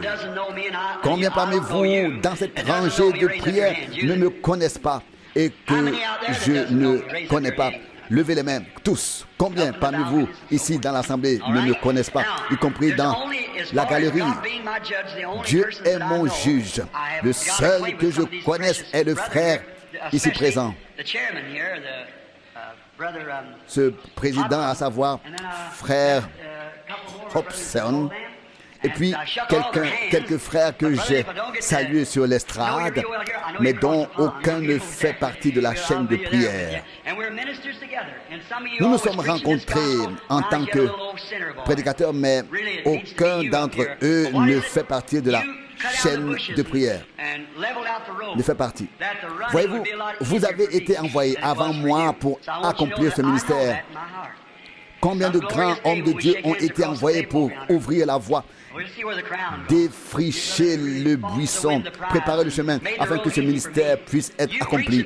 Vous m'avez préparé le chemin bien des années auparavant. Avant que je commence mon ministère, vous avez fait le travail préparatoire. Vous avez attendu que ce qui se passe maintenant arrive. Vous êtes digne du même honneur car vous avez travaillé auparavant. Eh bien, cela a été préparé depuis longtemps. Le chemin a été tracé, ne l'oubliez pas. Ces grands évangélistes qui ont fait cela. Voyez-vous, si vous devez subir une opération, vous ne la confierez pas à un novice, mais à un médecin expérimenté. Voyez-vous, c'est un don. Laissez-moi vous expliquer un instant. Un don. Une manière de m'abandonner à Dieu. Je n'utilise pas ma pensée, ni ma vue, ni mes paroles. Je me détends. Un don. Savoir comment faire cela. Et la colombe vient. L'esprit vient. Cela pourrait déjà arriver. Vous avez tous un esprit. Si vous ne l'aviez pas, vous seriez mort. Vous voyez, mais si vous avez de l'incrédulité et des doutes, je le sens immédiatement dans cet autre domaine, le domaine des visions. Dieu le sait, c'est votre foi qui agit. Je ne le contrôle pas, c'est lui qui me contrôle, c'est lui qui me contrôle. Vous voyez, mais je m'affaiblis. Et quand je sens que je m'affaiblis de plus en plus, je dois m'arrêter. Frère Roy ou Billy Paul veillent aussi à cela. Vous voyez, ce don n'est pas pour moi, il est pour vous. Si je veux savoir quelque chose, oh Seigneur, qu'est-ce que c'est? Cela ne me dit rien. Mais quand je me détends et que cela vous concerne, alors il me le donne, il me le fait savoir. C'est votre foi. Eh bien, regardez ici comment la femme touche l'ourlet de son vêtement. Et vous savez qu'il est grand, souverain sacrificateur. Comment allez-vous utiliser le don de Dieu et recevoir quelque chose en venant avec respect? Non, par exemple, si Marthe avait dit « Oh, mais qui es-tu donc? Quand nous t'avons appelé, tu n'es pas venu, et ainsi de suite. » Non, elle a simplement dit « Même maintenant, ce que tu demandes sera fait. » Et aussi la femme à qui il a dit « Il n'est pas juste de prendre le pain des enfants pour le jeter aux chiens. » Et elle a dit « Mais Seigneur, même les chiens mangent les miettes qui tombent de la table de leur maître. » Elle n'était pas offensée ni vexée, non. Restez donc et dites comme Marc, Seigneur, si tu avais été ici, mon frère ne serait pas mort. Mais même maintenant, tout se réalisera. Et le Seigneur a dit, je suis la résurrection et la vie. Celui qui croit en moi vivra éternellement, même s'il meurt. Oui, Seigneur, je crois que tu es le Fils de Dieu qui est venu dans le monde. Vous voyez, c'était là. Il en est de même aujourd'hui. Lorsque vous vous approchez de Dieu dans la dévotion, dans le respect et que vous priez, persévérez dans la prière. Je sais, moi aussi, je regarde l'heure, mais je vais prier très brièvement pour les gens et ensuite vous pourrez prier les uns pour les autres. Croyez de tout votre cœur. Croyez. I can tell you before the meeting ever starts, before the prayer line starts. Je voudrais dire, avant que la réunion ne commence et avant que la série de prières ne commence, si vous avez la foi et ne doutez pas, vous pourrez surmonter ce qui vous cause des difficultés. Cet homme là-bas a une maladie cardiaque. Il était à l'hôpital. Si tu crois de tout ton cœur, Dieu te guérira. Monsieur Howell, ayez la foi. Monsieur, avez-vous une carte de prière? Non, vous n'en avez pas. Et je suis un étranger pour vous. Je ne vous ai jamais vu. Nous sommes de parfaits inconnus. Quoi qu'il en soit, si c'est vrai, levez la main. Jésus-Christ vous a également guéri. Vous voyez ce que je veux dire? Ma soeur, tu souffres d'asthme. Tu peux rentrer chez toi. Tu es déjà guéri. Et toi là-bas, monsieur, qui souffre d'un problème à la jambe, crois-tu? Toi, oui. Crois-tu que Dieu, toi, jeune homme, qui souffre d'un problème à la jambe, si tu crois de tout ton cœur, tu peux l'avoir. Amen. Ne doutez pas, croyez. Il y a là une femme qui prie pour son mari. Il a un problème musculaire. Si tu peux y croire, tu peux l'avoir. Ne doutez pas, croyez de tout votre cœur. Lève-toi pour que les gens voient qui tu es. Merci. Va et crois de tout ton cœur. Regardez ce qui se passe ici, hommes et femmes. Voyez, nous sommes des agneaux. La colombe descend. Ayez foi en Dieu.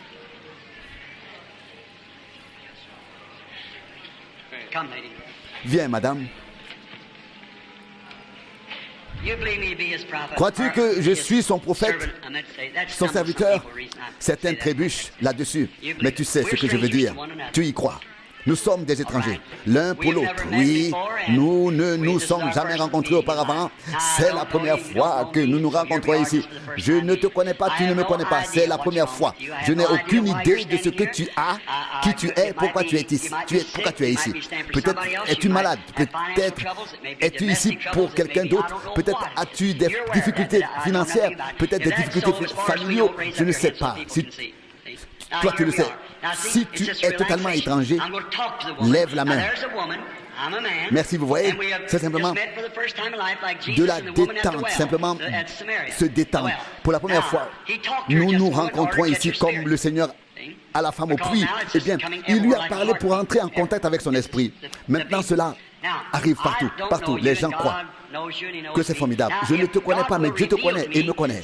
Si Dieu me révèle, comme Jésus l'a dit à la femme au puits, quel était son besoin dans Jean 4, et il le lui a dit, et elle a dit, Seigneur, je vois que tu es un prophète. Nous savons un Samaritain, nous savons que lorsque le Messie viendra, celui qu'on appelle Christ, lorsqu'il viendra, il nous dira tout cela. Elle savait que c'était le signe du Messie. Et il dit, c'est moi qui te parle. Elle courut dans la ville et dit, venez voir un homme qui m'a dit tout ce que j'ai fait. Ne serait-ce pas le Messie? Et toute la ville sortit et crut. Ça, c'est l'écriture. Est-ce l'écriture? Bien sûr.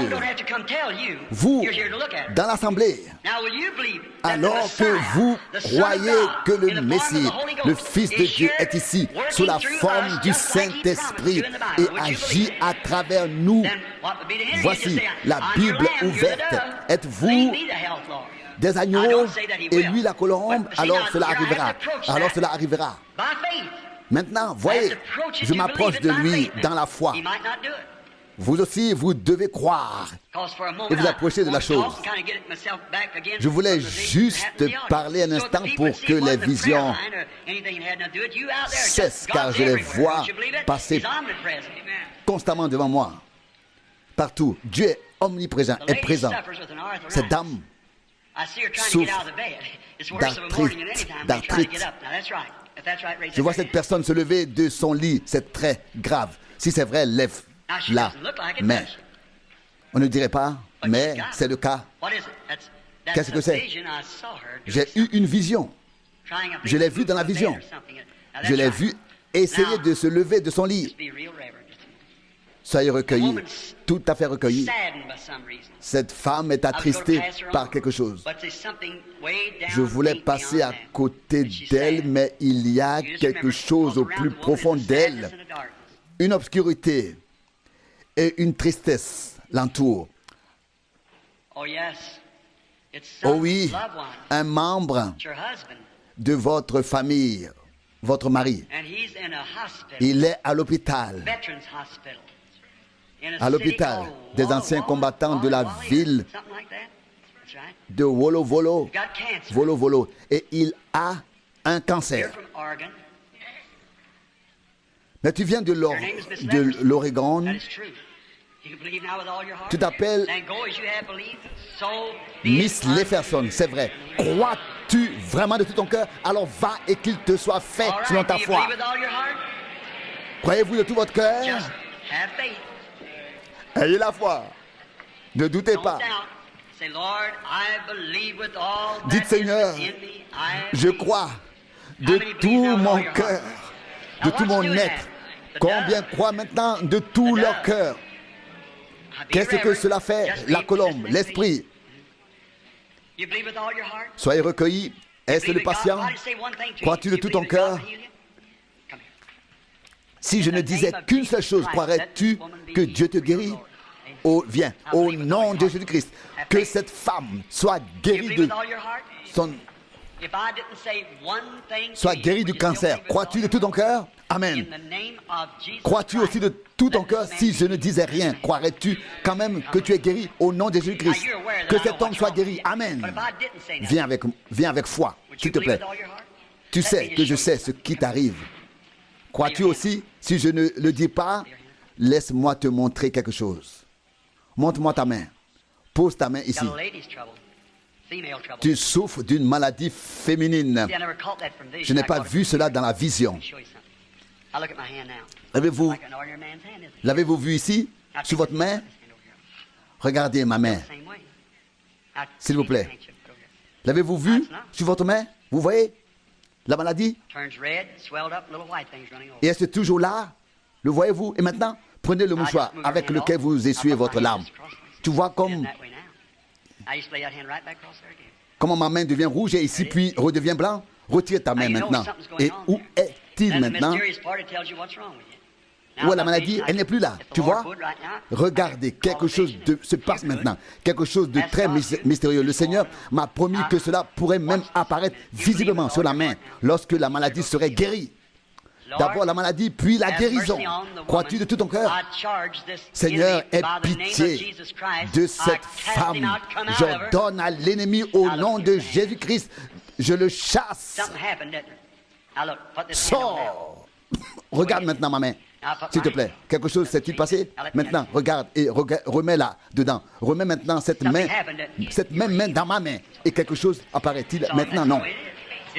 Vous avez tous entendu le oui de la femme, confirmant qu'elle ne voit plus la maladie. N'est-ce pas merveilleux? Croyez de tout votre cœur, sans dire un mot. Je pose les mains sur toi, au nom de Jésus-Christ, que cet homme soit guéri. Viens, monsieur, au nom de Jésus-Christ, que cet homme soit guéri. Viens, ma soeur, crois de tout ton cœur. Es-tu triste? Crois-tu que tu seras guéri? Tu es espagnol. Tu ne parles pas anglais. Oh, un mélange d'espagnol et de japonais. Très bien. Tu es né ici? Très bien. Très bien. Aimes-tu le Seigneur? Crois-tu que le diabète t'a quitté? et que tu peux rentrer chez toi en bonne santé. Amen. I didn't say nothing, you'd believe it's healed anyhow, wouldn't you? Et si je ne disais rien, croirais-tu que tu es guéri? Oui. Tu le veux. Tu souffres d'un problème à la colonne vertébrale. Au nom du Seigneur Jésus, tu es guéri. Va ton chemin. Voyez, c'était si puissant, si fort. Crois-tu de tout ton cœur, si tu crois sincèrement au nom de Jésus-Christ? Et tu sais que je sais ce qui ne va pas chez toi, certaines choses. Tu veux surtout que je prie pour ton arthrite. Pas seulement pour cela, mais aussi pour tout le reste. Va, tu es guéri. Je veux te dire l'essentiel, ton problème cardiaque. Va et crois que tu es guéri. Vous voyez ce que je veux dire? Mes amis, je vois les visions, mais je ne tiendrai pas longtemps. Croyez-vous tous qu'il est guéri? Prions maintenant ensemble. Au nom de Jésus-Christ, qu'elle soit guérie. Amen. Viens, crois. Toi aussi, tu as la foi. Le cancer te tuera. Crois-tu que Dieu te guérit? J'ordonne à ce démon de sortir du cancer. Amen. Si tu avais la foi et la confiance, tu ne mourrais pas d'une maladie cardiaque. Mais tu guériras. Amen. Va et loue Dieu. Crois-tu de tout ton cœur au nom du Seigneur Jésus? Tu es guéri, crois. Et toi, petite, si je te pose la main dessus, si je te pose la main dessus, crois-tu que tu seras guéri au nom de Jésus-Christ? Qu'elle soit guérie. Amen. Ayez la foi. Oh, tu dois croire. Crois-tu que tout ira bien au nom de Jésus-Christ? Que le diable quitte cet homme. Amen. Et toi, mon garçon, Seigneur, guéris ce petit garçon, donne-le lui. Je le prends dans mes mains, dans mes bras, en souvenir de ce que Jésus a fait à l'époque. Qu'il soit guéri. Amen. Viens, monsieur. Dieu et Père, je prie pour que tu guérisses cet homme au nom de Jésus-Christ. Il est guéri. Crois aussi de tout ton cœur, au nom de Jésus-Christ, que notre sœur soit guérie. Très bien. Viens, monsieur. Crois que au nom de Jésus-Christ, mon frère sera guéri. Ayez la foi, ne doutez pas. Croyez de tout votre cœur. Viens, madame. Qu'a-t-il? Pourquoi tout est-il si calme? N'avez-vous pas compris que Dieu nous bénit tous, pas seulement certains ici, mais tous? Vous savez bien qu'il se passe ici quelque chose, que ce n'est pas Frère Branham qui peut faire cela. Avez-vous compris cela? Pouvez-vous le croire? Alors le même Jésus, la même colombe qui est ici sur l'estrade, est présent dans toute l'assemblée. Les visions ne sont pas que pour nous aider. Combien comprennent que la Bible enseigne que nous verrons des visions, etc. Dieu est toujours le même. Et c'est le Saint-Esprit qui m'a parlé et m'a montré des choses. Et il m'a été dit, tu es né pour prier pour les malades. Et la lumière que vous voyez sur la photo planait au-dessus de moi après ma naissance. Ma mère avait 15 ans quand je suis né. Nous n'avions pas de fenêtre, seulement une sorte de store, de jalousie en bois, bien sûr. Et l'ange du Seigneur, le 6 avril 1909, à 5 heures du matin, cette lumière planait au-dessus de moi. Mes parents étaient catholiques et ils n'allaient même pas à la communauté religieuse, mais à une congrégation baptiste à Noël et à Pâques, etc. Et l'assemblée s'appelait Possum Kingdom. Eh bien, quand j'avais 2 ans, j'ai vu la première vision, et depuis encore, et encore, et encore, et encore, jusqu'à maintenant. Ce sont les visions. On m'a dit, tu es né pour prier pour les malades. Et j'ai dit, mais ils ne me croiront pas, ils ne me croiront pas. Et puis il a dit, comme 2 signes ont été donnés à Moïse, ainsi 2 signes te seront donnés, l'un avec la main et l'autre avec les visions. Voyez comment cela s'est produit. Peu importe ce que les gens en disent, il l'a annoncé, il l'a prouvé et confirmé. Peut-être que je dois partir à l'étranger, je sens l'appel qui m'y attire. Frères et sœurs, les visions et l'ange du Seigneur, Dieu dans les cieux sait que c'est vrai. À quoi cela me servirait-il de vous le dire? Je serais condamné si ce n'était pas vrai. Et que diraient mes proches, etc. Écoutez, si je pars outre-mer et que je prêche l'évangile là-bas, écoutez, je n'ai pas besoin d'argent. Non, je reçois $100 par semaine de l'Assemblée et tout le reste est payé, les voyages, etc. Ce n'est pas pour l'argent que je pars. Non, une offrande m'a été donnée et cette offrande était de 1,5 million. Des gens ont fait des chèques de plusieurs millions, mais je ne voulais pas les accepter et je ne les ai pas acceptés. Pourquoi suis-je ici? Moi, un pauvre, ayant tout abandonné, vivant comme un mendiant, inquiet, pleurant, etc. Pourquoi? Parce que j'ai une mission, un ordre, un mandat à accomplir et les gens veulent que je sois là et l'un dit fais ceci et l'autre fait cela. Ce n'est pas possible, non. Je ne veux pas d'un lit de roses. Je dois me battre si je veux régner et aller jusqu'au bout. Je dois achever la course. J'essaie de vous aider. Et s'il vous plaît, croyez-moi, et quand je dis quelque chose et que Dieu est derrière et le confirme, alors cela vient de Dieu. Et je vous le dis à tous, vous pouvez être guéris, chacun d'entre vous. Qui est le prochain ici? Exactement. Comme ici. Écoutez, madame, nous sommes également des inconnus l'un pour l'autre. Je ne vous connais pas, mais vous savez que je sais ce qui ne va pas chez vous. Croiriez-vous, même si je ne dis rien, bien, c'est très bien. Vous avez des complications, certaines choses, quelque chose au niveau de la mâchoire. Et je vois que tu as eu un accident de voiture et que depuis, tu souffres de cette blessure et de cette détresse. Est-ce vrai? Alors, levez la main. Amen. Il est le même, hier, aujourd'hui et éternellement. Au nom de Jésus-Christ, va, tu es guéri. Viens, frère, au nom de Jésus-Christ, tu es guéri. Viens, sœur, au nom de Jésus-Christ. Oh, l'Esprit qui est sur moi doit oindre cette femme. Au nom de Jésus-Christ, qu'elle soit guérie. Viens, frère, au nom de Jésus, tu es guéri. Ton mal de dos va te quitter. Ton asthme va te quitter. Le crois-tu? Tu as un besoin. Tu dois encore fumer. Vas-tu y renoncer de tout ton cœur à partir de maintenant? Tu es délivré. Va et remercie le Seigneur pour cela. Croyez-vous de tout votre cœur? Oh, levons-nous tous maintenant et imposons les mains les uns aux autres. Oh Dieu, descends. Colombe, viens, Saint-Esprit, parmi tes agneaux. Viens au agneau et conduis-nous, guide-nous. Satan, tu es vaincu. Et les hommes l'ont reconnu. Ils te résistent. Tu n'as aucun droit sur eux. Ils appartiennent à Dieu. Et nous t'ordonnons. Tu es vaincu. Sors d'eux au nom de Jésus-Christ. Amen. Louez le nom du Seigneur. Maintenant, c'est frère Franck, note du traducteur. Levez vos mains et rendez-lui gloire. Alléluia, alléluia. Merci Seigneur. Merci Seigneur. Merci Seigneur.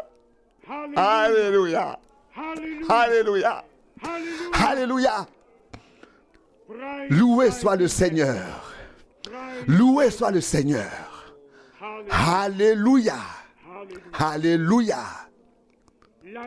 Chantons ensemble. Je t'aime, je l'aime. Je l'aime. Je l'aime. Le précieux agneau de Dieu qui m'a aimé et qui est mort pour moi sur la croix. Je l'aime. Je l'aime. Le précieux agneau de Dieu qui m'a aimé et est mort pour moi sur le bois de la croix.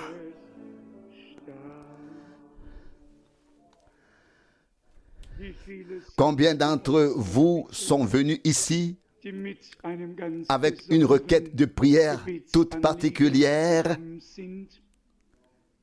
et peuvent croire que le Seigneur est parmi nous comme il l'a promis pour se manifester en tant que le même. Levez brièvement la main. Quelqu'un a-t-il une requête particulière? Que Dieu vous bénisse tous. Pouvez-vous croire que vous avez déjà reçu ce que vous demandez?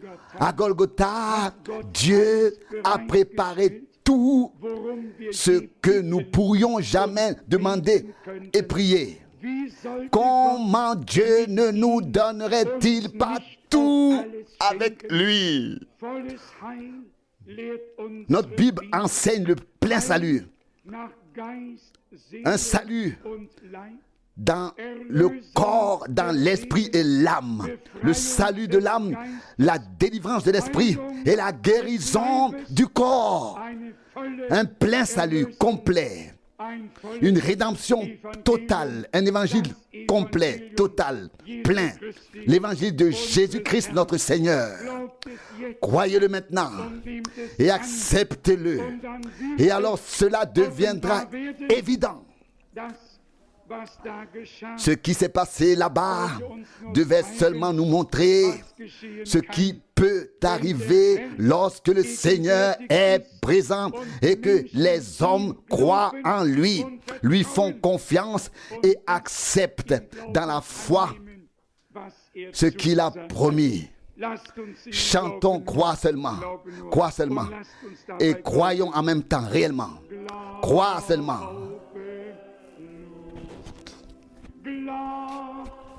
Crois seulement. Tout est possible. Oh, crois seulement.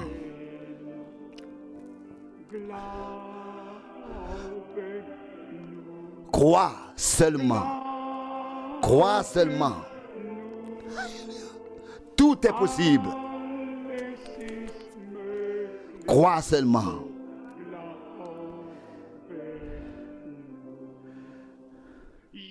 Jésus est ici. Jésus est ici. Tout est possible parce que Jésus est ici. Jésus est ici. Jésus est ici. Tout est possible parce que Jésus est ici. Seigneur fidèle, ta parole dans la main, ta parole dans le cœur, nous y croyons et nous nous appuyons pleinement dessus. Entièrement, comme Pierre l'a dit à l'époque, Seigneur, sur ta parole, nous allons jeter les filets. À ta parole, il n'a pas seulement jeté les filets sur ta parole, il a pu marcher sur l'eau comme si c'était une route pavée. Sur ta parole, les tiens ont imposé les mains aux malades et ils ont été guéris.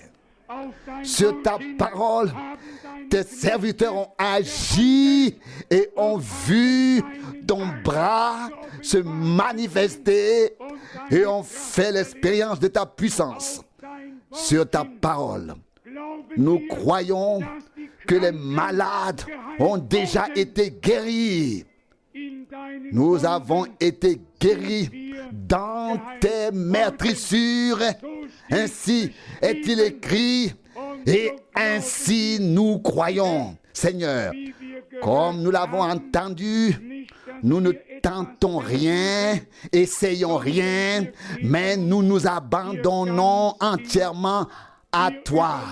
Nous nous remettons entre tes mains et ne pouvons que te remercier, te louer et te glorifier pour tout, te glorifier que tu as tout accompli.